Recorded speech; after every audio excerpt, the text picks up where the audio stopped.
सभी पांजलारी कर्मीगण, सदर दादा और माँ लोग, सभी को मेरा हार्दिक आनंदित जय गुरु। मेरा सौभाग्य है कि आज यूके में जो ऑनलाइन सत्संग उसमें मुझे 2-4 बात बोलने के लिए बोला गया है, लेकिन पहले ही एक बात मैं बोलना चाहता हूँ। मेरा मातृभाषा बांग्ला है, इसीलिए हिंदी उतना कंफर्टेबल फील नहीं करता हूँ, तो बोलने में कुछ दिक्कत हो सकता है, तो उसे आप लोग अपने ढंग से समझ लीजिएगा। पहला बात है, मैं कोई वक्ता नहीं हूँ। जो लोग सचमुच ठाकुर जी की बात वक्ता है वो सुंदर से परिवेशन कर सकते हैं, मेरा वो क्षमता नहीं है। फिर भी जितना भी हो सके मैं बोलने का कोशिश करूँ। इस सत्संग जगत जो है, आज जो हम लोग ठाकुर जी को लेके चल रहे हैं, अगर ध्यान से देखने का कोशिश करें तो 2 चीज का ऊपर ये सत्संग पूरा जगत टिका हुआ है। पहला है त्याग और दूसरा है विश्वास। ठाकुर जी जिस उम्र में पाबना हिमायतपुर से देवघर आए थे, नॉर्मली उसी उम्र में आदमी कर्म क्षेत्र से रिटायरमेंट लेते, तो उसी उम्र में ठाकुर जी एक ही वस्त्र परिधान कर पाबना हिमायतपुर से देवघर आए थे। फिर दोबारा देवघर में नए तरीका से फिर सब कुछ शुरू हुआ। तो ये जो ठाकुर जी शुरू किए थे, उनका कैपिटल था एकमात्र, वो है प्रेम।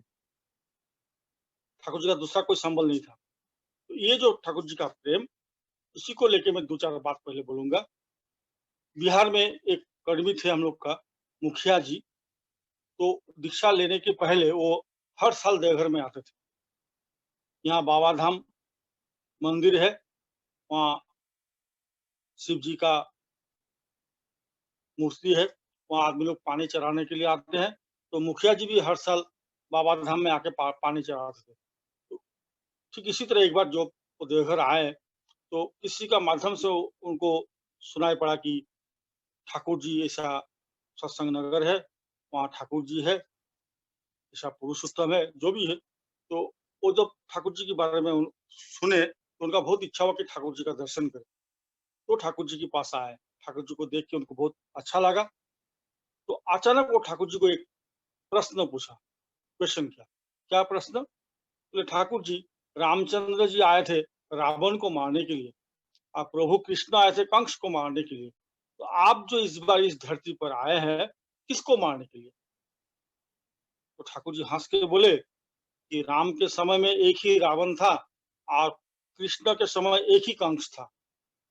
अभी तो हर घर घर में रावण और कंस है, मैं कितने को मारूंगा?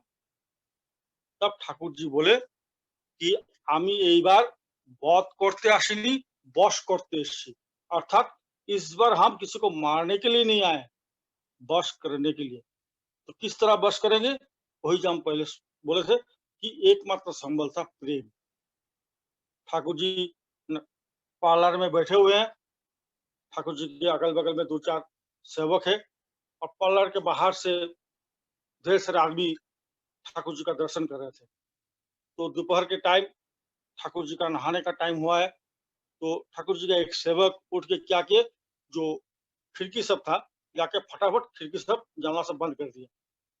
तो ठाकुर जी उसको पूछा कि इस तरह खिड़की क्यों बंद किया? तो सेवक ने बोला, ठाकुर जी आपका तो नहाने का टाइम हो गया, इसलिए हम बंद कर दिए। तब ठाकुर जी ने बोला कि बाहर में जो लोग आदमी खड़ा था, तो तुम अगर हाथ जोड़ कर उनको बोलते कि ठाकुर जी का अभी नहाने का समय हो गया है, अगर आप लोग अनुमति देंगे तो ठाकुर जी अभी उठेंगे। यही बात अगर सबको बोलता, तो देखता क्या, सब कोई प्रणाम करके निकल जाता। यही जो सबका सामने इसी तरह जो खिड़की बन गया, ठाकुर जी को पसंद नहीं हुआ। ठीक, और एक बात है, जैसे हेम को भी बोल के एक आदमी थे ठाकुर जी के समय, तो उनका परिवार में संसार में कुछ प्रॉब्लम ऐसा हुआ कि उनका संसार में मन नहीं लग रहा था। तो उन्होंने सुना कि पाबना हिमायतपुर में श्री ठाकुर अनुकूल चंद्र बोल के कोई है, उनके पास अगर जाने से जो भी जाते हैं उनके पास सबको ठाकुर जी आश्रय देते हैं। तो यही बात सुन के हेम को भी ठाकुर जी के पास गए। तो ठाकुर जी उनको बहुत सुंदर से आप्यायन किए, उनका रहने का, खाने का सब कुछ बंद किए। लेकिन हेमकवि का एक क्या बोले, एक बुरा गुण था कि वो दारू पीते थे खूब। लेकिन ठाकुर जी उनको कभी ये बात नहीं बोले कि तुम दारू मत पियो। उल्टा ठाकुर जी क्या किए, हेमकवि जिस तरह दारू पसंद करते थे, उसी तरह दारू ठाकुर जी खुद ऑर्डर देके लाते थे हेमकवि के लिए।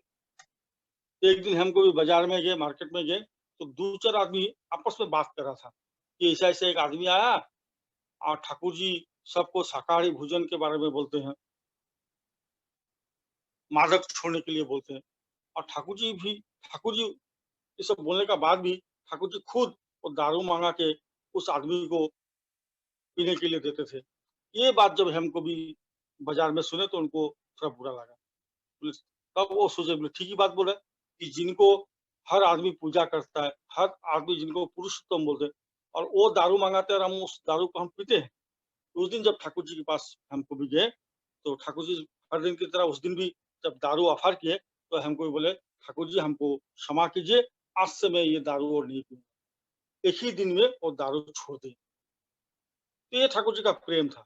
लेकिन ये जो हेमकवि का माफिक आदमी लोग जो आते थे, तो इसको लेके भी समाज में एक बात शुरू हुआ। क्या बात शुरू हुआ? कि आदमी लोग बोलना शुरू किया कि ठाकुर जी पुरुषोत्तम है, ईश्वर है, भगवान है, जो भी है, तो जो समाज में बुरा काम करते हैं, जो समाज में अच्छा आदमी के हिसाब से परिचित हैं, तो उसी तरह का आदमी को भी ठाकुर जी इतना आश्रय या प्रश्रय क्यों देते हैं? जो भला आदमी है, वो उसको तो ठाकुर जी आश्रय या प्रश्रय तो देते ही है। जो समाज में गंदा काम करता है, बुरा काम करता है, उसको भी ठाकुर जी इतना क्यों आश्रय प्रश्रय देते हैं? ये बात जब ठाकुर जी का कान में आया, तब ठाकुर जी एक बात बोले, बोले माटी का घड़ा और जो माटी की कलसी, बोले माटी का घड़ा छेद है हमको मालूम है, जितना भी पानी हम डाले, पानी रहेगा नहीं, सब निकल जाएगा। माटी का घड़ा छेद है, जितना भी पानी डाला जाए, सब पानी निकल जाएगा। फिर भी एक ही आशा करके मैं हर रोज पानी डालता हूँ कि कभी सोबल, बांग्ला में बोलता है शेवला, शायद इंग्लिश में बोलते हैं मोस, MOSS। ठाकुर जी बोले, एक ही आशा करके मैं हर रोज पानी डालता हूँ कि कभी वो शैवाल जम कर अगर वो छेद अगर बंद हो जाए। तो ठाकुर जी इतना आशावादी थे हम लोग को लेके। दूसरा का बात मैं नहीं बोल सकता हूँ, लेकिन मेरा बात अगर बोलूँ, तो मेरा भी ऐसा हज़ारों छेद है। फिर भी ठाकुर जी दया करके उनका चरणों में मुझे स्थान दिए, ताकि उनको पकड़ के मैं सही आदमी बन सकूँ। तो आज तो ठाकुर जी हमारे सन्मुख में नहीं है। ठाकुर जी तो जीवन भर यही कोशिश करके गए हैं कि हम लोग ठाकुर जी को पकड़ के वो जो बोले उसी को मान के उसी तरह हम लोग चले। लेकिन आज ठाकुर जी हमारा सन्मुख में नहीं है। तो ठाकुर जी क्या बोल के गए कि मेरे वर्तमान में बरखुका को मान के चलना। बरखुका मतलब शिष्य बरदा का बात ठाकुर जी ने बोल के गए थे। ठाकुर जी का हम क्या बोले, सबसे बड़ा जो लक्षण था वो था प्रेम। और दूसरा और एक चीज़ है, ठाकुर जी कभी नेगेटिव पसंद नहीं करते।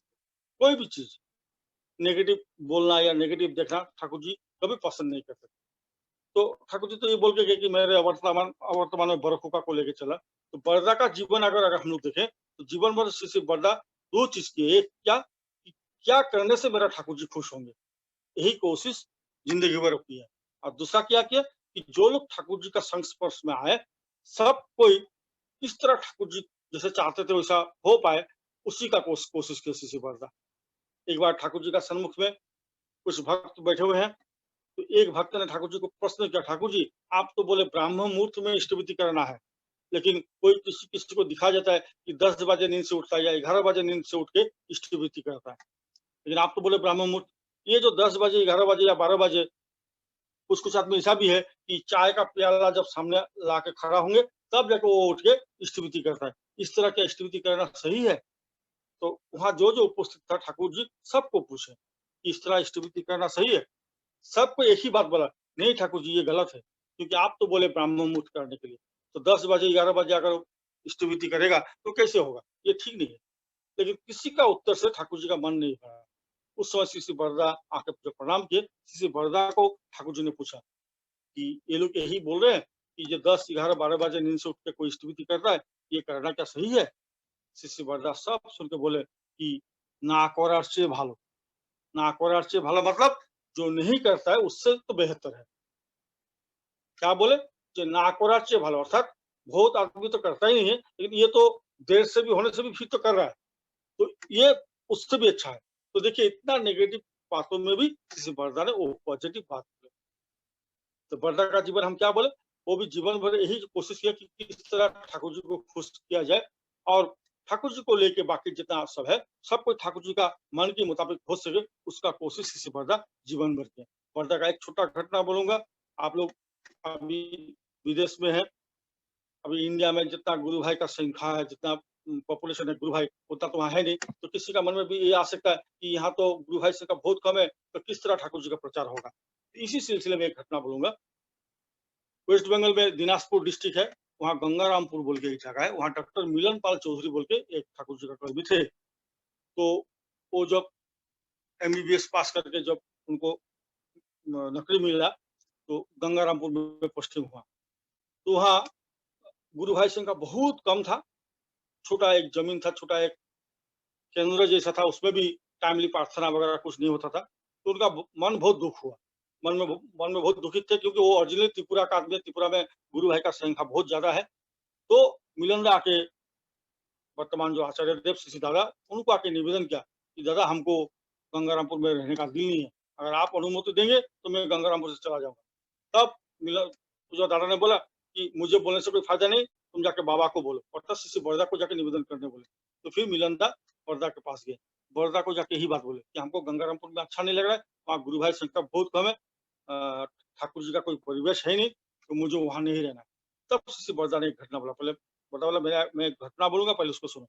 क्या बात है कि अभी जो हम लोग ठाकुर जी के सामने 2 टाइम में प्रेयर करते हैं, सुबह और शाम को, तो ठाकुर जी जब थे, पहले-पहले ऐसा नहीं था। जिसका जब समय होगा ठाकुर जी के पास जाता था और वो ठाकुर जी के सामने बैठ के प्रार्थना करता था। वो जो प्रेयर करते थे, उस समय ठाकुर जी जितना समय वो प्रार्थना करते हैं, उतना समय ठाकुर जी ऐसा हाथ जोड़ के बैठे रहते थे। तो दिन भर में ऐसा चलता रहता था कि कोई सुबह 8 बजे गया, कोई 10 बजे गया, कोई 12 बजे, जिसका जब मर्ज़ी ठाकुर जी के सामने जाके वो प्रेयर करता है। और उसी तरह जितना समय प्रेयर चलता है, उतना समय ठाकुर जी हाथ जोड़ के बैठे रहते हैं। तो शिष्य बरदा ने देखा ये तो बड़ा मुश्किल है। तब बरदा ने ठीक किया कि ठीक है, मैं एक निर्दिष्ट टाइम ठीक करके सुबह और शाम को प्रार्थना में जाऊँगा। तो शिष्य बरदा जब निर्दिष्ट टाइम फिक्स करके प्रार्थना में गए, तो बरदा के साथ 2-4 आदमी गया। तो शायद सपोज़ मान लीजिए बरदा सुबह 5 बजे में गए, तो बरदा का प्रार्थना जस्ट खत्म हुआ, उस समय देखा गया और 3 आदमी आए प्रार्थना करने के लिए। तो वो लोग देखा कि बरदा तो इस समय आके प्रार्थना किए, तो वो लोग भी अगले दिन से बरदा जब जाते थे, उसी समय बरदा के पीछे-पीछे जाके वो लोग भी बैठते थे। इसी तरह जितना दिन आगे बढ़ता रहा, देखा गया बाकी दूसरा समय जो लोग प्रार्थना करता था, सब कोई आके बरदा के पीछे उस समय बैठना शुरू किया। तो शिष्य बरदा बोले देख पहले मैं अकेला शुरू किया था, अभी सब कोई उसी समय में करता है। उसके बाद बरदा ने बोला कि एक मान लो 100 कैंडल है, एक को अगर तुम जलाओगे, एक अगर जल जाएगा तो उसी से तुम बाकी जो 99 है उसको भी जला सकते हो। पहले एक का जलना ज़रूरी है। तो ये ना बरदा जी ने हम लोग को सिखाया कि कभी निराश नहीं होना है, हमको पॉजिटिवली सोचना है और पॉजिटिवली सोच के जब हम आगे बढ़ेंगे, तब ठाकुर जी हमसे दया हम पर दया करते हैं। आज शिष्य बरदा भी हमारे सन्मुख में नहीं। आज कौन है? आचार्य देव। आचार्य देव मतलब जो हमें आचरण करके सिखाते हैं कि ठाकुर जी को कैसा खुश करना चाहिए, किस तरह चलने से ठाकुर जी खुश होंगे। हम लोग जब दीक्षा देते हैं आदमी को, आदमी लोग दीक्षा लेते हैं, हम लोग बोलते हैं कि देवघर में आना चाहिए, आचार्य देव का संग करना ज़रूरी है। क्यों करना ज़रूरी है? ठाकुर जी का एक वाणी है, ठाकुर जी बोले हैं कि সাংসারিক জীবনে যারা বিফল, आध्यात्मिक जीवन ताদের तमसाच्छन्न। अर्थात सांसारिक जीवन में जो सफल नहीं होता है, विफल होता है, आध्यात्मिक जीवन भी उसका सफल नहीं हो सकता। तो वो सांसारिक जीवन सफल करने के लिए आचार्य देव का संग करना खूब ज़रूरी है। क्योंकि संसार में बहुत छोटा-छोटा चीज़ रहता है, जिसको अगर हम परफेक्ट नहीं करेंगे, तो उसी से क्या होता है संसार में नानान प्रॉब्लम क्रिएट होता है। तो ये जो आचार्य संग करना ज़रूरी है। तो आज देवघर में मेरा 26 ईयर चल रहा है, तो आचार्य देव के सामने बैठने का मौका मिलता है उनकी दया से। तो 2-4 घटना जो हमने देखा जिससे हमें सीख मिले है, उसी तरह 2-4 घटना भी हम बोलेंगे। नाटमंडप में बैठे हुए हैं, सामने पेंडल है, जो लोग देवघर आए देखे हैं, पेंडल में एक तरफ माँ लोग बैठते हैं, एक तरफ दादा लोग बैठते हैं। तो वहाँ अचानक देखा गया एक बच्चा गिर गया। तो बच्चा गिरने के साथ क्या हुआ, वो रोना शुरू किया। तो रोना तो बंद नहीं हो रहा है। तब उसका माँ उसको बहुत समझाने की कोशिश करे कि बेटा मत रो, मत रो, लेकिन बेटा रो रहा है। तब माँ ने क्या किया, वो जो मिट्टी में गिर गया था वहां जाके ऐसा ठास ठास करके 2 थप्पड़ मारा मिट्टी को, मिट्टी में 2 थप्पड़ मारा। जब मिट्टी को मारा तब बच्चा शांत हो गया। ये चीज दादा ने ध्यान, दादा का आंखों में दादा देख लिया। तब जाके उस माँ को बुलाया। तो माँ नजदीक आए, तो माँ को पूछे, दादा ने पूछा कि बच्चा तो गिर गया था, रो रहा था, तो उसको क्या बोल के तुम शांत किया? तब वो माँ बोल रहे हैं कि वो तो शांत नहीं हो रहा था, तो मिट्टी में जब मारा तब जाके बच्चा शांत हो गया। तब दादा ने बोला, ये जो काम तुम कियो ये दोबारा मत करना। तो हम लोग भी आश्चर्य हो गए, क्या बात है? तब दादा बोला कि वो तो इतना बच्चा, उसको समझ में भी नहीं आ रहा है, लेकिन वो मिट्टी में गिर गया, फिर आप जब उसको मारे तो शांत हो गया। मतलब उसका दिमाग में एक चीज आप सेट कर दिए कि जहां से आघात मिलता है वहां प्रतिशोध लेना चाहिए, रिवेंज लेना चाहिए। ये जो प्रतिशोध लेने का जो ट्रेनिंग आप तो इस उम्र में इस बच्चे को आप दे दिए, तो ये गलती दोबारा मत करना। ऐसा हम लोग हमेशा करते हैं। और एक घटना, अभिन बाबू, जो बाबाईदा का बड़ा लड़का अभिन बाबू, तो बहुत छोटा था, तो दादा नागपुर में बैठे हुए हैं, बगल में जो रास्ता है, अभिन बाबू को लेकर गोद में लेकर हम घूम रहे, तो रो रहा था। तो हम बोल रहे थे, बाबा तुम रोना बंद करो, तुमको ठाकुरबाड़ी घुमाने ले जाएंगे। बच्चे को शांत करने के लिए बोला था। तो अभिन बाबू रोना जब बंद कर दिया, मैं जाकर अभिन बाबू को अपने उनका घर तक पहुंचा के फिर हम चले आके, जब नाटमंडप में प्रणाम करके बैठे, तब दादा हमको पूछे कि अभिन इतना रो रहा था तो हम उसको क्या बोला? तो मैंने बोला कि बाबा तुम रोना बंद करो, तुमको ठाकुरबाड़ी घुमाने ले जाएंगे। तो दादा बोला, दादा हमको पूछे तुम तो ठाकुरबाड़ी उसको लेके नहीं गया, जब तुरंत उसको लेके आओ। फिर हम हॉस्पिस का ऊपर जाकर उनको लेकर आए। फिर दादा बोले जाओ ठाकुरबाड़ी घुमा के ले। तो फिर जाकर हम ठाकुरबाड़ी घुमा के फिर जाकर अभिभावकों को उनका घर में दे के फिर हम दादा के पास आए। तब दादा हमको बोले, सुन, तू तो सोच लिया कि ये तो छोटा बच्चा है, ये तो रोना जब बंद हो गया उसको घर में दे गए, लेकिन ये जो तुमने बोला था कि बाबा तुम रोना बंद करो, तुमको ठाकुरबाड़ी ले जाएंगे, तुम तो नहीं गया। तो उसका दिमाग में ये बात सेट हो गया कि इस आदमी ने हमको झूठ बोला, हमको शांत करने के लिए इस आदमी ने हमसे झूठ बोला। तब देखना जब बड़ा हो जाएगा, जीवन का मुख्यम समय में देखना, तुम अगर कोई बात उसको बोलोगे तो वो विश्वास नहीं करेगा। इसलिए जो काम तुम नहीं करते हो वो बात बच्चों को बोलना नहीं चाहिए। बहुत सारे ऐसा फैमिली है, बच्चा जब जिद करता है, जब ये चाहिए वो चाहिए, उसको शांत करने के लिए, या तब पिताजी या माँ बोलते बच्चा तुम रोना बंद करो, तुमको चॉकलेट लेके देंगे, तुमको फलना खिलौना खरीद के देंगे, गाड़ी खरीद के देंगे, सब बहुत सारे बात पिताजी और माँ जी बोलते हैं। लेकिन बच्चा जब शांत हो जाता है उसके बाद और वो दिमाग से निकल जाता है पिताजी और माँ जी को। तो दादा ने क्या बोला कि ये करने से बच्चे का दिमाग में सेट होता है कि मेरा माँ और पिताजी मुझे शांत करने के लिए ये झूठ बोल रहा है। जीवन के मुख्यम समय जब आएगा तब देखा जाएगा कि बच्चा को कोई इंपॉर्टेंट बात अगर बोलेगा भी माँ और पिताजी, बच्चा विश्वास नहीं करेगा। तो हमको ये समझ के हमको चलना है। और एक घटना है, एक बार शीत का मौसम, फिलांथ्रोपी के नजदीक जो लॉन है, दादा वहां बैठे हुए, बांग्लादेश से एक आदमी आया, वो दीक्षित नहीं है। तो उन्होंने आके दादा को बोला कि इंडिया में जितना तीर्थ स्थान है मैं सब घूम के आया हूँ, लेकिन मुझे ऐसा फील हुआ कि सब तीर्थ स्थान आर्टिफिशियल है, सब में रुपया का खेल है। एक बार तो देवघर रास्ते में आके हमको ऐसा महसूस हुआ कि सच को अगर धर्म है तो यहीं पे है। तो नॉर्मली हर किसी गुरु भाई को अगर ये बात बोलेगा तो सब कोई खुश होगा, क्योंकि वो आदमी क्या बोला कि इंडिया में जितना तीर्थ स्थान है हम घूम के आए, हमको ऐसा फीलिंग हुआ कि हर जगह बहुत आर्टिफिशियल है, रुपया पैसा का खेल है। एक बार तो देवघर आके हमको मालूम हुआ कि सचमुच अगर धर्म कहीं पे है तो यहीं पे है। लेकिन उस आदमी का ये बात सुन के दादा को आनंद नहीं हुआ, दादा गंभीर हो गए। फिर दादा उनको बोले एक बात बोलूं? तो दादा बोले हाँ बोलिए। तब दादा बोले कि मैं जब कॉलेज में पढ़ता था कलकत्ता में, कभी कभी मेरे माँ के लिए मेरा मन बहुत दुखी होता था, क्योंकि मेरा माँ मेरा पास नहीं रहते थे, वो तो देवघर में रहते थे। तो जब कलकत्ता में पढ़ता, जब माँ के लिए मेरा मन बहुत दुखित होता था, तो मैं क्या करता था, दक्षिणेश्वर जो मंदिर है, काली मंदिर, दक्षिणेश्वर मंदिर में हम चले जाते थे। वहाँ रामकृष्ण परमहंस देव की जो रूम था, उसी रूम के बरामदा में जाकर मैं बैठता था। कुछ देर बैठने के बाद मेरा मन शांत होता था और ऐसा फीलिंग होता था कि मैं अपने माँ की गोद में बैठा हुआ हूँ। तो क्या बोले कि मन माँ के लिए जब मन बहुत विचलित होता था, दुःख होता था, तब हम दक्षिणेश्वर मंदिर में जाके वहाँ रामकृष्ण परमहंस देव की जो घर है, उसी का बरामदा में बैठते थे और कुछ देर बैठने का बाद मेरा मन शांत होता था और ऐसा फीलिंग होता था कि मैं अपने माँ के गोद में हूँ।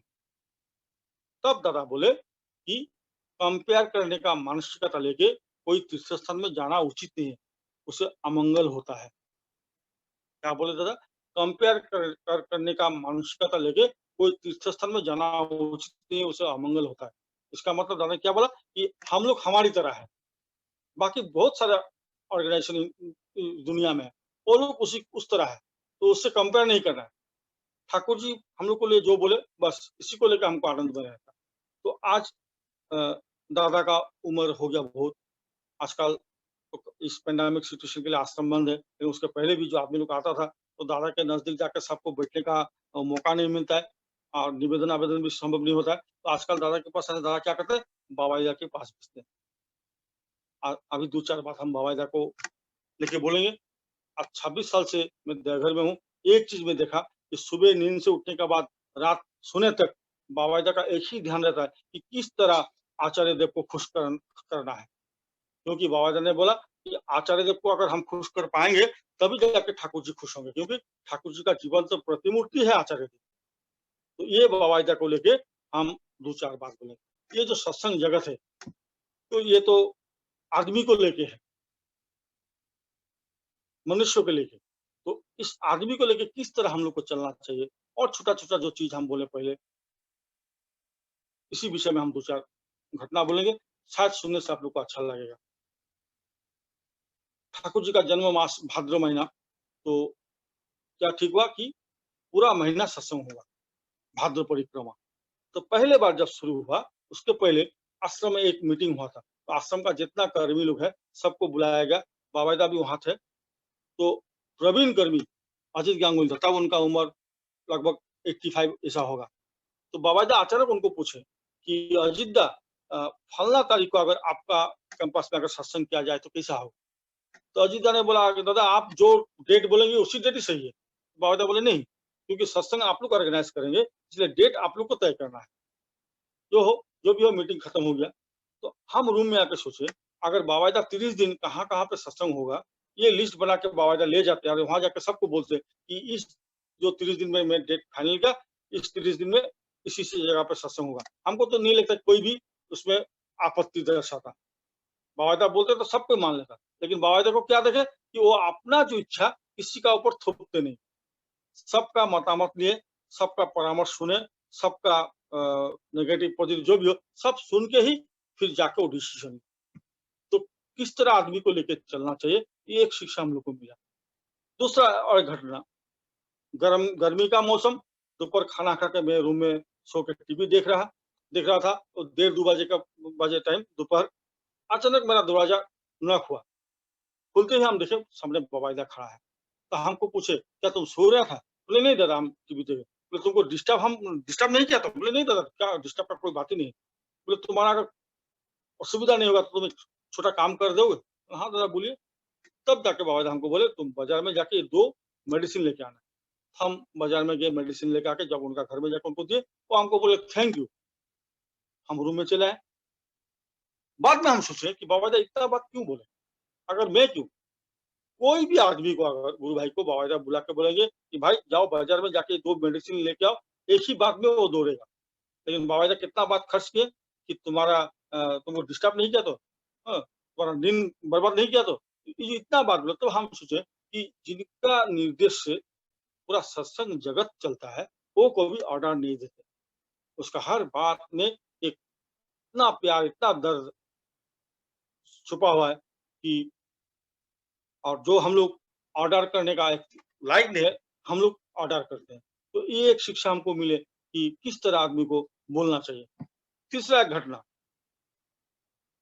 बाबाजा का 2 बंधु, 2 दोस्त, एक बंधु आके बाबाजा को बोल रहा है कि दूसरा फ्रेंड के बारे में कि वो तुम्हारा विषय में कुछ उल्टा-सीधा बोला और उसको उसको पता नहीं था कि मैं चुपचाप रिकॉर्डिंग करके लाया हूँ। नॉर्मली हमको अगर आके कोई बोलेगा कि पवित्रदा राजा सीधा आपका बारे में कुछ उल्टा सीधा बोला, तो मैं क्या कहूँगा, क्या बोला? मैं सुनने का आग्रह दिखाऊँगा। लेकिन बावायदा क्या बोले? बावायदा का जब ये फ्रेंड ने बोला कि दूसरा फ्रेंड ने आपका विषय में कुछ उल्टा-सीधा बोला और उसको पता नहीं था कि मैं चुपचाप रिकॉर्डिंग करके लाया हूँ। बावायदा सुनने का इच्छा प्रकाश नहीं की।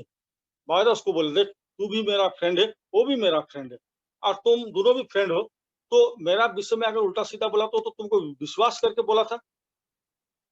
वो तो तुमको विश्वास करके बोला, लेकिन उसको पता नहीं चला कि तुम चुपचाप रिकॉर्डिंग करके लाए। उसका मतलब तुम विश्वासघात हो, तुम उसके साथ विश्वासघात किया। बावायदा सुनने का इच्छा प्रकाश नहीं।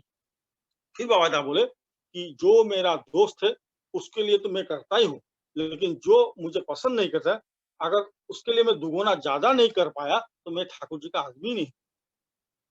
दोस्त के लिए अगर मैं 10 रुपया का करूँ, तो जो मेरा दोस्त है उसके लिए अगर हम 20 रुपया नहीं कर पाए तो मैं तो ठाकुर जी का आदमी नहीं। तो ये एक शिक्षा हमको मिला। और एक घटना, जैसे बाबाजा का एक गाड़ी है, बीच-बीच में वो शाम को निकालते थे, उस साथ मैं भी चलता था।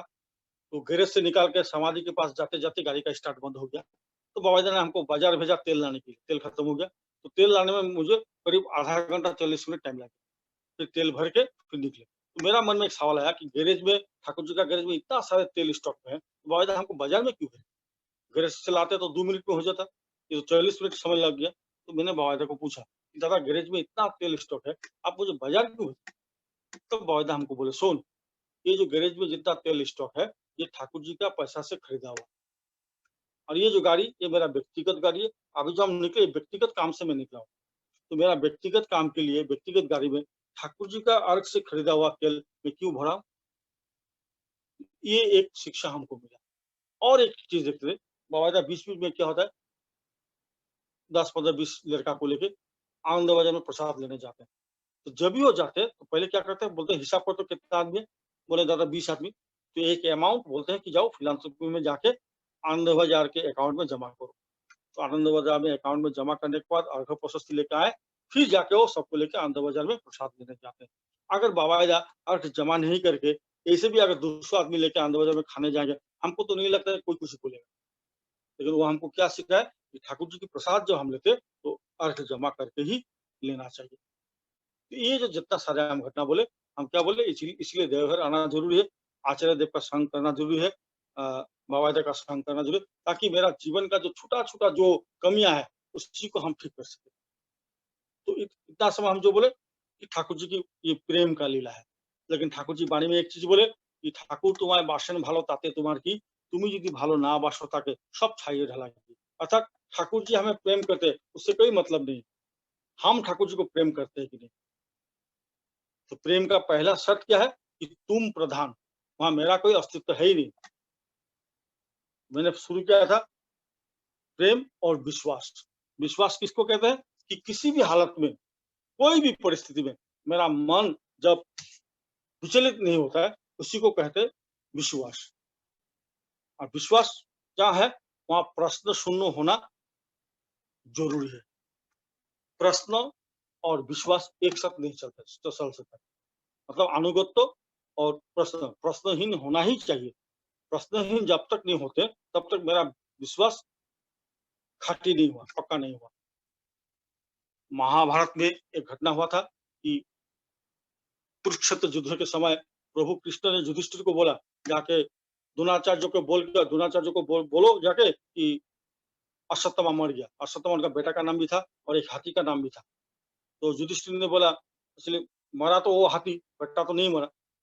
लेकिन प्रभु कृष्ण ने बोला द्रोणाचार्य को जाके बोलो कि अश्वत्थामा मर गया। तब युधिष्ठिर ने बोला, प्रभु इतना बड़ा झूठ कैसे बोले? तो प्रभु कृष्ण ने उनको एक कायदा सिखाया कि किस तरह बोलना होगा। जो भी हो जाकर बोले, युद्ध खत्म हुआ। उसके बाद पंच पांडव जब स्वर्ग की ओर रवाना हुए, तो स्वर्ग के द्वार पे पंच पांडव के 4 भाई को घुसने दिया, सिर्फ युधिष्ठिर को रोक दिया। तो सवाल पैदा हो गया, धर्मराज युधिष्ठिर जी जो जीवन में कभी झूठ नहीं बोले, सत्यवादी युधिष्ठिर, उनको स्वर्ग में क्यों घुसने नहीं दिया जा रहा है? तब इंद्र ने बोला कि युद्ध क्षेत्र में तुमको तुम्हारा गुरु ने एक बात बोला कि जाओ द्रोणाचार्य को बोल के आओ कि अश्वत्थामा मर गया। तब तुमने क्या बोला, प्रभु इतना बड़ा झूठ कैसे बोलेंगे?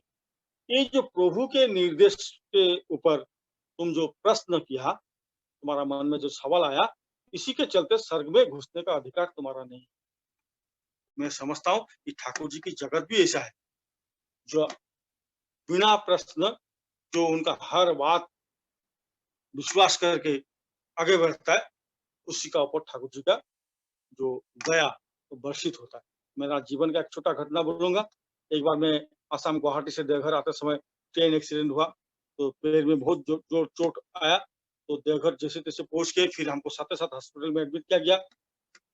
कुछ दिनों में मेजदा ट्रीटमेंट किए, ब्लड जम गया था, पूरा ब्लड निकाल के फिर मेरा पैर जो है वो बैंडेज करके हमको बोला कि 1 महीना टोटली बेड रेस्ट लेना है।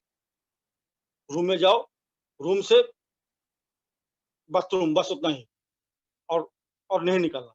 तो मैं 2 दिन बाद जब हॉस्पिटल से मुझे छुड़ाया गया, मैं रिक्शा लेके बरदावाड़ी गेट तक आया, तो नाटमंडप में पूजवा दादा बैठे हुए थे, जाके खड़ा होके प्रणाम किए। तो हमको देख के दादा बोला, "वो तो पवित्र आ गया।" तो आश्रम में थे कार्तिक विश्वास दा, बहुत सुंदर गाना गाते हैं। तो बोला, "ये तो पवित्र आ गया है, कार्तिक कार्तिक को हारमोनियम दो।" हमको बोला, "तुम साथ में बजाओ।" तो एक पैर तो हम बेंड नहीं कर पा रहे, एक पैर ऐसा लंबा है और एक पैर ऐसा बेंड गया। फिर आशु गांगुलदार को दादा ने बोला, "एक गारू लेके आओ।" एक पिलो लाके मेरा पैर का नीचे रख दिया। करीब 1 घंटा गाना बजना हुआ। 1 घंटा गाना बजना होने के बाद दादा ने 2 आदमी को बोला कि इसको पकड़ के उठाओ। तो 2 आदमी हमको पकड़ के खड़ा कर दिया। फिर दादा हमको बोले, "तुम काल्हि आसाम जाओ, जाके 500 दीक्षा दे के आओ।" मैं तो आश्चर्य हो गया, क्योंकि 2 घंटा पहले हमको पूजनीय मेजदा बोले 1 महीना totally bed rest, maximum bed से बाथरूम। और दादा हमको बोले कि काल ही निकल जाओ, 500 दीक्षा दे के आओ। ये बात बोल के दादा अपने घर चले गए। तो फिर मैं क्या किया, मेजदा का रूम में गया। मेजदा को जाके निवेदन किया, "दादा, अब यहाँ भी पूजवा दादा ने मुझे बोला कि कल जाके आसाम में जाके 500 दीक्षा दे के आने के लिए, और आप बोले 1 महीना बेड रेस्ट लेने के लिए, अभी हम क्या करें?" तब मेजदा बोले, "अगर दादा ने बोला तो निकल जाओ।" फिर अगले दिन हम गुवाहाटी की ओर निकल पड़े। आश्चर्य बात है, गुवाहाटी पहुँचने के बाद पैर में बहुत दर्द है, बहुत कष्ट हो रहा था। दीक्षा का कार्यक्रम जितना आगे बढ़ते गया, धीरे-धीरे मेरा पैर का दर्द खत्म। 500 दीक्षा खत्म, मेरा पैर टोटली क्योर। फिर जब देवघर आया, दादा को हम प्रणाम किए। प्रणाम करते दादा हमको पूछे कि तुम्हारा पैर कैसा है? मैं बोला, "दादा एकदम ठीक, आज तक कोई प्रॉब्लम नहीं हुआ।" और एक घटना बोलूँगा। तब मैं गुवाहाटी में पढ़ता था, गुवाहाटी मंदिर में रह के कॉलेज में पढ़ता था। मेरा यूनिवर्सिटी का फॉर्म फिलअप का डेट आया। तो मैं सोचा देवघर जाऊँ 1 दिन के लिए, जाके जस्ट ठाकुर प्रणाम करेंगे, आचार्य जी को प्रणाम करके चले आएँगे। तो देवघर आके अगले दिन जब पहुँच गया, फिर शाम को दादा का दर्शन हुआ। उसके बाद दादा को निवेदन किया कि अगर अनुमति हो तो कल हम गुवाहाटी की ओर जाएँगे। दादा बोले, "कल इंडिया साउथ अफ्रीका खेल क्रिकेट में से कल कोई जाता है?" फिर मैं उस दिन रुक गया। फिर अगले दिन जब निवेदन किया, दादा बोले, "आज मानिकपुर में फीस्ट है।" उस दिन रुक गया। फिर तीसरा दिन जब निवेदन किया, फिर बोला, "आज पहाड़बाड़ी में फीस्ट है।" लगातार 3 दिन परमिशन लेने गए, 3 दिन दादा ऐसा बोले, तो हम नहीं गए। फिर हम सोचे कि अगर अगले दिन हम जाएँगे, फ़ायदा नहीं, क्योंकि मेरा फॉर्म फिलअप का डेट जाके हम पोस्ट नहीं पाएँगे। तो जो पोस्ट नहीं पाएँगे तो और जाके क्या होगा? हम रुक गए और कुछ नहीं बोले। ठीक 6 दिन जब हो गया, तब उस दिन सुबह जब दादा को प्रणाम किए, अचानक दादा हमको बोले, "तुम एक काम करो, आज चले जाओ।" तो हम मन में सोचे कि आज जाके क्या होगा? मेरा तो डेट तो 2 दिन पहले चला गया। फिर भी दादा जो बोले, मैं निकल पड़ा। ठीक अगले दिन जाके गुवाहाटी पहुँचे। स्टेशन से मैं मंदिर नहीं गया, पहले डायरेक्ट कॉलेज में गया। कॉलेज में जाके जो मेरा वहाँ क्लर्क था, उनको जाके भेंट किए, जाके बोले कि झूठ बोले कि मेरा घर में इमरजेंसी था, घर चले गए थे, आ नहीं पाया टाइमली, सर अभी मेरा फॉर्म फिलअप का क्या होगा? तो उन्होंने मेरा मुँह तरफ ऐसा देखा, उसके बाद बोला, "बाहर नोटिस है, पहले जाके देखो।" जाके नोटिस में देखते हैं कि जो डेट पहले दिया हुआ था, वो डेट पोस्टपोन्ड हुआ। अगले दिन फॉर्म फिलअप का डेट। फिर नॉर्मली मेरा अगले दिन फॉर्म फिलअप हो गया। ये 2 घटना, ऐसा हज़ारों घटना है कि हम जो बोले, वो जो बोलते हैं बिना प्रश्न, उसको अगर मान के हम चले, तभी जाके मंगल होता है। ये जो आज पैंडेमिक सिचुएशन, क्या बोले कि सोशल डिस्टेंसिंग मेंटेन करना है। ठाकुर आज से कितना साल पहले क्या बोले थे कि आदमी को जब हम प्रणाम करते हैं, एक आदमी जितना लंबाई है, उतना दूरी, अ, उतना जगह छोड़ के हमको प्रणाम करना है। क्योंकि पैर पकड़ के अगर प्रणाम करेंगे तो जिसको हम प्रणाम करते हैं, उसका आयु क्षय होता है। तो ये बात तो ठाकुर जी कितना साल पहले बोल गए थे। आज मेडिकल बोल रहे हैं। तो यही बात है कि ठाकुर जी जो बोल के गए हैं, आज जैसे हम लोग स्कूल में पढ़ाई करते हैं कि 1, 2, 3, 4 जो भी हमको लोग को सिखाया जाता है, उसी को बेस पर हम लोग मैथ सीखते हैं या एबीसीडी जो भी सिखाया जाता है, उसी से हम लोग पढ़ाई करते हैं। कभी मन में ये सवाल आया कि ए ऐसा क्यों लिखेंगे हम या 1, 2, 3 ऐसा क्यों लिखेंगे? उसको लेके मन में कभी सवाल नहीं आया। उसको ध्रुव सत्य मानकर ही उसी को बेस करके ही हम लोग पढ़ाई करते हैं। ठीक इसी तरह ठाकुर जी जो बोले वो ध्रुव सत्य है, उसमें कोई दुविधा है ही नहीं। उसी को मान के जब जो निर्देश जैसा बोले ठाकुर जी जैसा आचार्य का निर्देश होता है, उसी को मान के ही हमको चलना है। लास्ट 2 चीज़ बोलेंगे कि ठाकुर जी से हम लोग बहुत आदमी बहुत कुछ माँगते हैं। बाबा जा 2016 में जब 3 महीना दीक्षा का कार्यक्रम में निकले थे, वो एक बात हर जगह बोलते थे कि सकाम प्रार्थना ठाकुर जी ज़्यादातर मंजूर नहीं करते। सकाम प्रार्थना मतलब कि मेरे बेटा का अच्छा नौकरी हो, मेरा बेटी का अच्छा शादी हो, मेरा हस्बैंड का अच्छा प्रमोशन हो, सब कुछ सकाम प्रार्थना। बाबा जी क्या बोले सकाम प्रार्थना ज़्यादातर मंजूर नहीं करते ठाकुर जी। एक घटना हम बोले कि एक साम्राज्य था, वहाँ जो राजा और रानी माँ थे, तो रानी माँ का इच्छा हुआ कि एक दिन समस्त प्रजा को बुलाया जाए और जो मांगेगा उसी को वही दिया जाएगा। राजा को यही बात रानी ने बोला, तो राजा बोला ठीक है बुलाओ। तो एक दिन सभी प्रजा को बुलाया गया, तो सभी को प्रजा को राजा ने बोला रानी माँ का यही इच्छा हुआ, बोलो तुमको क्या चाहिए, तुमको क्या चाहिए? सब कोई कुछ ना कुछ मांगा, सबको दिया गया। लास्ट एक आदमी था, वो बोला हमको कुछ नहीं चाहिए। तो फिर राजा बोला क्यों नहीं चाहिए? रानी माँ का इच्छा हो तुम बोलो। लास्ट में बोला ठीक है इतना जब बोले, एक काम कीजिएगा मैं जहाँ पे रहता हूँ, एक बार रानी माँ को लेके वहाँ जाके थोड़ा पदधूलि दे के आइए। राजा बोला ठीक है, फिर वो बंदा चला गया। फिर मंत्री को बुलाया, मंत्री को बोला कि देखो एक ही आदमी राज्य में मिला जो कोई कुछ नहीं माँगा, सिर्फ यही बोला कि रानी माँ को लेके एक बार वो जहाँ पे रहता है वहाँ घूम के आने के लिए। तो तुम तारीख तय करो कब जाएँगे? तब मंत्री बोला राजा जी आप जो जाएँगे वो जहाँ पे रहते हैं, वहाँ जाने के लिए तो रास्ता ही है नहीं, जाने के लिए तो रास्ता सही रास्ता नहीं है। तो मंत्री को बोला ठीक है, नया रास्ता बनाओ, नया रास्ता बन गया। बोले अभी दिन ठीक करो। तब मंत्री बोला राजा जी रानी माँ को लेके इतना दूर जाएँगे, वहाँ जाके तो थोड़ा विश्राम लेना ज़रूरी है। कहाँ विश्राम लीजिएगा? उसका तो रहने का ठीक ढंग से कोई मकान है भी नहीं। बोले ठीक है उसका नया मकान बनाओ, नया मकान बन गया। फिर मंत्री को बोला अभी तो हम लोग जा सकते हैं। तब मंत्री ने बोला रानी माँ को लेके इतना दूर जाएँगे, वहाँ जाकर दिन भर जाने करके जाए कुछ तो खान-पीन करना पड़ेगा। तो उसको तो शादी भी किया नहीं, उसका परिवार में कोई है नहीं, तो खाना बनाएगा कौन? बोला ठीक है, उसका शादी का व्यवस्था करो। तो देखा गया क्या? एक राजा का पदधूलि माँगने से उसका रास्ता, उसका मकान, उसका शादी सब कुछ हुआ। ठाकुर जी की जगत भी यही, अगर मेरा माँगने का चीज़ अगर ओनली ठाकुर जी है, तो सब कुछ मिल सकता है। और ठाकुर जी को छोड़ के जो भी माँगू, उससे प्रॉब्लम ही क्रिएट होता है। कुछ बात दादा ने एक घटना मुझे बोला था, एक समय दादा रेगुलर गुवाहाटी जाते थे, एक माँ था, शादीशुदा उसका बच्चा नहीं हो रहा था, तो जब भी दादा जाते हैं, दादा के पास रोता है कि संतान चाहिए, बच्चा चाहिए। तो 2-3 साल ऐसा सुनने के बाद दादा ने उसको कुछ दवाई दिए।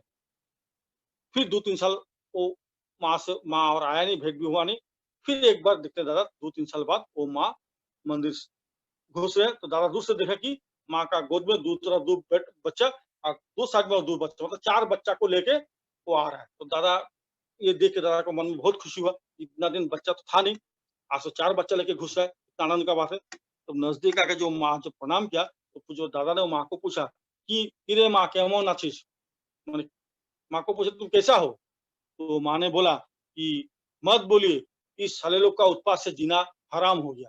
क्या बोले? कि मत पूछिए, ये साले लोग का उत्पात से जीना हराम हो गया। दादा बोले देख, इतना दिन बच्चा नहीं था तो कितना रोना, अभी 4 बच्चा आया, अभी बोलता है ये लोग के उत्पात से जीना हराम हो गया। यही बात मैं कहना चाहता हूँ, क्या माँगना है, ये हम लोग को पता नहीं, तो माँगना नहीं है। एक बच्चा जब रोता है उसका माँ को पता चलता है कि उसको भूख लगा है कि नहीं। तो मेरा जो अगर रोना ऐसा होगा, तो मेरा जो प्रभु है, उनको भी पता चलेगा कि मुझे क्या चाहिए। और लास्ट जो बात बोल के आज का मेरा ये बोलना समाप्त करूँगा। ठाकुर जी को लेके जब हम लोग चलते हैं, तो उससे क्या होता है नाम, यश, प्रतिपत्ति सब कुछ बढ़ता है।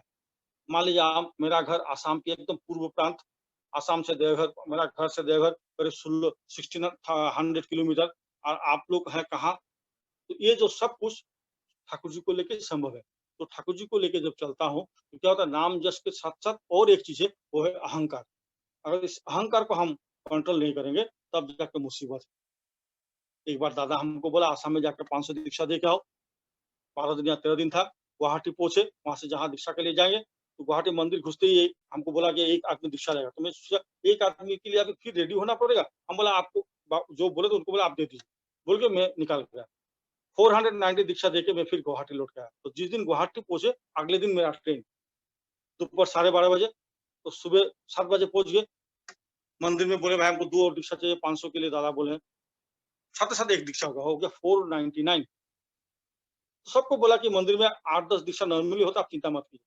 सुबह 9 बजे से लेकर 10 बजे तक वेट किया, वो एक दीक्षा नहीं हुआ। अगले दिन मेरा साढ़े 12 बजे ट्रेन, सुबह से रेडी होके बैठा हुआ, 11 बज गया, दीक्षा नहीं हो रहा। तो मैं सोचा कि ये तो गलती हो गया। फिर मंदिर में जाके ठाकुर जी को प्रणाम करके, ठाकुर जी के पास क्षमा प्रार्थना की, ठाकुर जी मेरा मैं अन्याय किया हूँ, मुझे क्षमा कीजिए। ये बोल के जब प्रणाम किया, प्रणाम करके उठते ही पीछे से एक कर्मी दादा बोले, "पवित्र भाई एक आदमी दीक्षा लेगा, तुम देगा?" हम तुरंत अभी देंगे। साथ ही साथ उस आदमी को दीक्षा देके मैं स्टेशन चला गया, ट्रेन खड़ा हुआ था। मेरा 500 दीक्षा कंप्लीट, ट्रेन पकड़ के अगले दिन देवघर पहुँचा। शाम को जब दादा को जाकर प्रणाम किए, दादा हमको पूछे, "कितना दीक्षा हुआ?" मैंने बोला, "दादा 500।" बोले, "काटा है 500?" मैंने कहा, "काटा है 500।" "एक भी कम नहीं, एक भी ज़्यादा?" बोले, "नहीं।" तब दादा हमको बोले, "सुन, एक भी दीक्षा उनका इच्छा का बिना होता नहीं। तो नागपटना में जितना आदमी था वो तो अपने ढंग से जो समझा है समझा, लेकिन मैं जानता हूँ दादा ये बात हमको क्यों बोले। ये जो पहले दिन हमारा अहंकार हुआ था, वो जो एक दीक्षा हम उतना गुरुत्व नहीं दिए, कि यार एक दीक्षा कोई भी दे दे। तो ठाकुर जी हमको समझा दिए कि वो एक दीक्षा के लिए मुझे 24 घंटा से ज़्यादा वेट करना पड़ा। इसलिए मैं एक बात बोलता हूँ, 1 एक का ऊपर जितना हम ज़ीरो बैठाएँगे उतना उसका वैल्यू बढ़ता है। 10, 100, 1000 बढ़ते रहेगा वैल्यू। लेकिन वो एक अगर हट जाए तो टोटल वैल्यू ज़ीरो। आज हम जो भी है, ठाकुर जी की दया, आचार्य देव की दया, बाबा का दया, आशीर्वाद, तभी जाके मेरा वैल्यू है। अगर वो मुँह घुमा लेंगे, तो रास्ता का कुत्ता भी मुझे पूछेगा नहीं। समय बहुत ज़्यादा हो गया, जो मुझे समझ में आया, बोलने का कोशिश